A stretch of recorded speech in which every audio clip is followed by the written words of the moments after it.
Welcome to pre-lecture 23 Today we are going to be doing a little bit more work with Lyapunov functions. and introducing the concept of limit cycles, among other things. Remember what we talked about last time in class, where we discussed what was required of a Lyapunov function. In particular, if we're solving a system of ordinary differential equations, our task is going to be to find a real valued function v, and we're going to just work in the plane, so we can let our vector x just be xy. V must satisfy the following criteria. First, v must be positive definite, which simply means that it is going to be positive everywhere inside a ball centered about the origin, except at the origin, where at that point, v is going to be 0. Second, we require that the derivative of v be some kind of definite. It has to either be positive definite on that open ball or negative semi-definite. Stability properties are then determined by the definiteness of the derivative of our function v. If v is positive definite, then the equilibrium point, the origin, is going to be unstable. And if v is negative semi-definite, then the origin is going to be stable. If v is strictly negative definite, then we know the origin is locally asymptotically stable. And remember, we are assuming that the origin is our equilibrium point. If it is not the equilibrium point we are analyzing, we simply shift our system by subtracting off the value of the equilibrium point, and then our analysis is done again around the origin. Let's go to the next page. Okay, so the big question we're asking now is, how shall we find these Lyapunov functions? It turns out there is no algorithm for finding these functions. It really is an art, but there are some good ways to start. As we discussed last time, we can either make use of physical intuition, as we did with the pendulum problem, where we looked at the energy, and that ended up being a good candidate for our Lyapunov function. But if we don't have any physical intuition available to us, there are still a couple of places we can start. The first is to make use of a planar quadratic form. So that means a function of the following form: ax squared plus 2bxy plus cy squared. I won't go into the proof of this, but we know that this function v is going to be positive definite precisely when a and c are positive and when b squared is less than a times c. Similarly, we will have positive semi-definiteness if those strict inequalities allow for equality.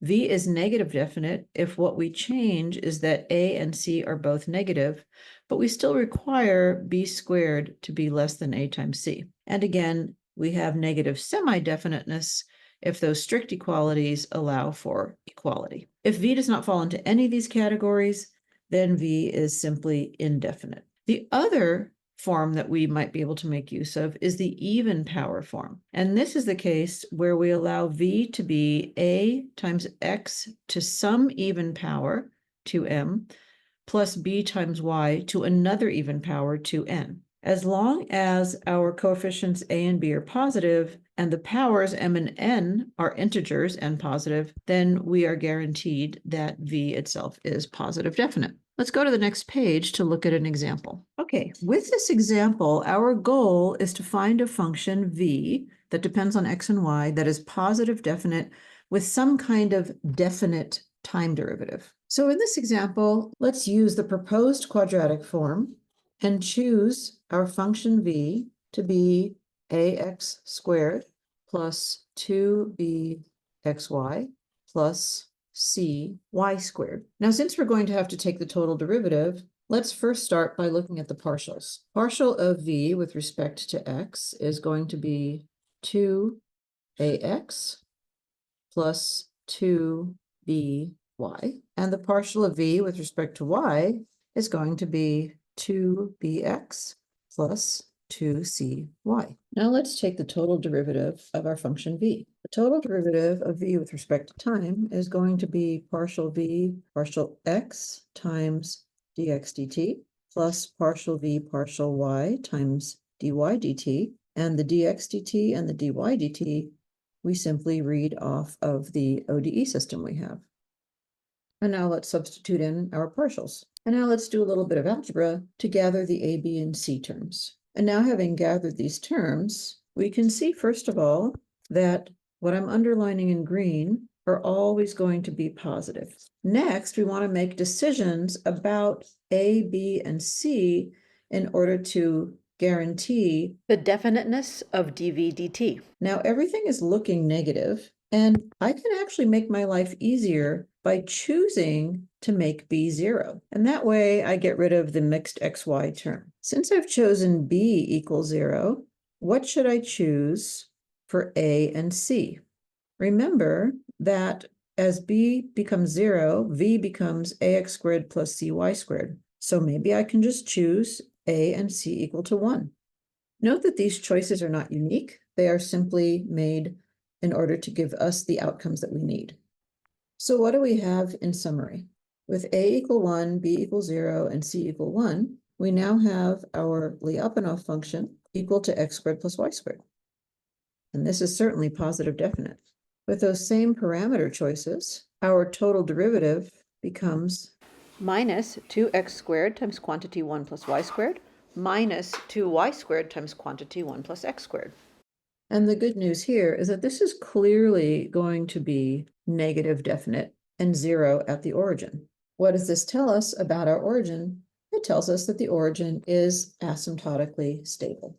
In class, you're going to get a chance to work on several other problems where you also practice looking for the Lyapunov function. So for now, let's skip to the next section on Poincaré-Bendixson.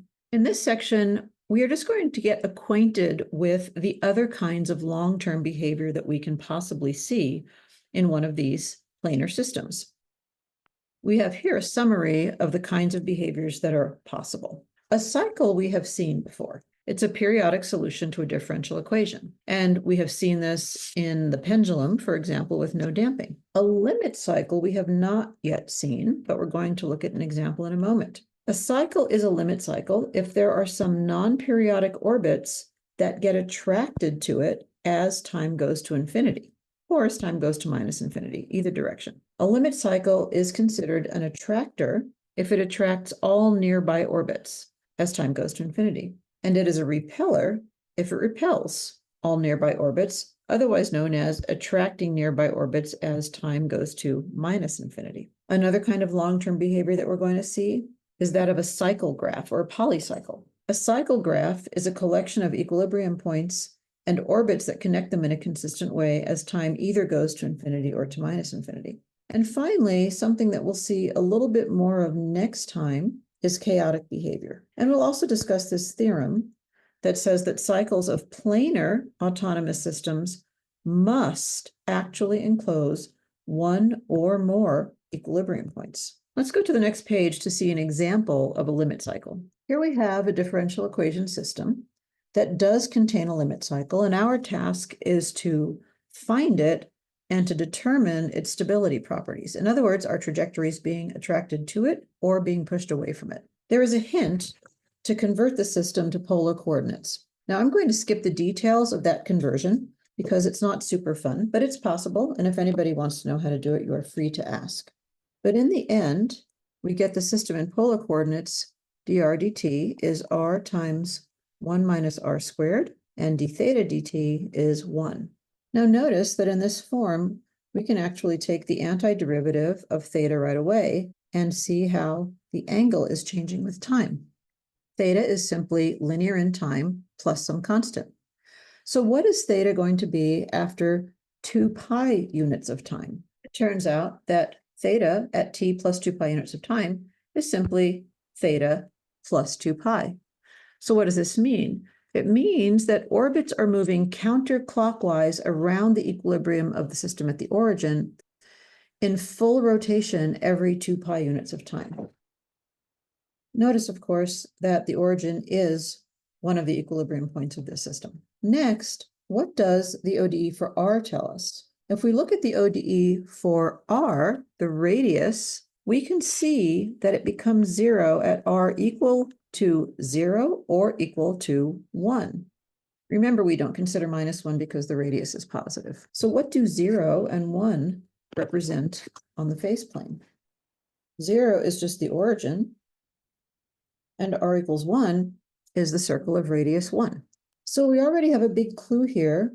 We know that r equals 0 is an equilibrium point, but r equals 1 is going to be a cycle.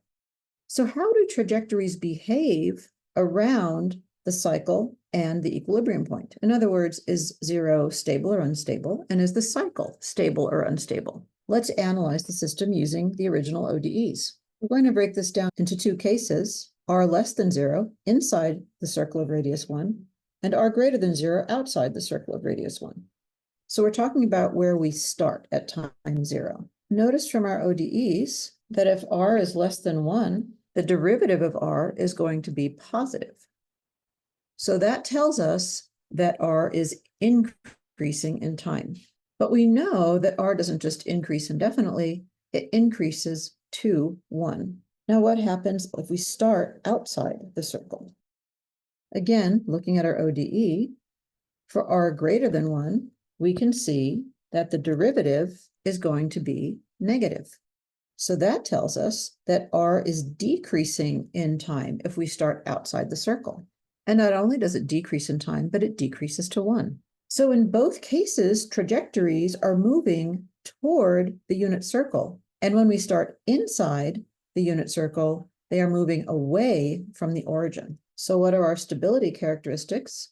This means that 0, 0 is unstable and that the unit circle is an attracting limit cycle. We don't have a picture in the notes, but let me show you what that looks like. This image is generated online, and we can see precisely what we talked about. The unit circle is serving as an attracting limit cycle. The origin is clearly unstable, and we can see every trajectory that starts close to the origin moves away from the origin and into the limit cycle, and every trajectory that starts outside the unit circle moves toward the unit circle and gets drawn into that limit cycle. Okay, that's it for now. We're going to see more examples of this in class as well.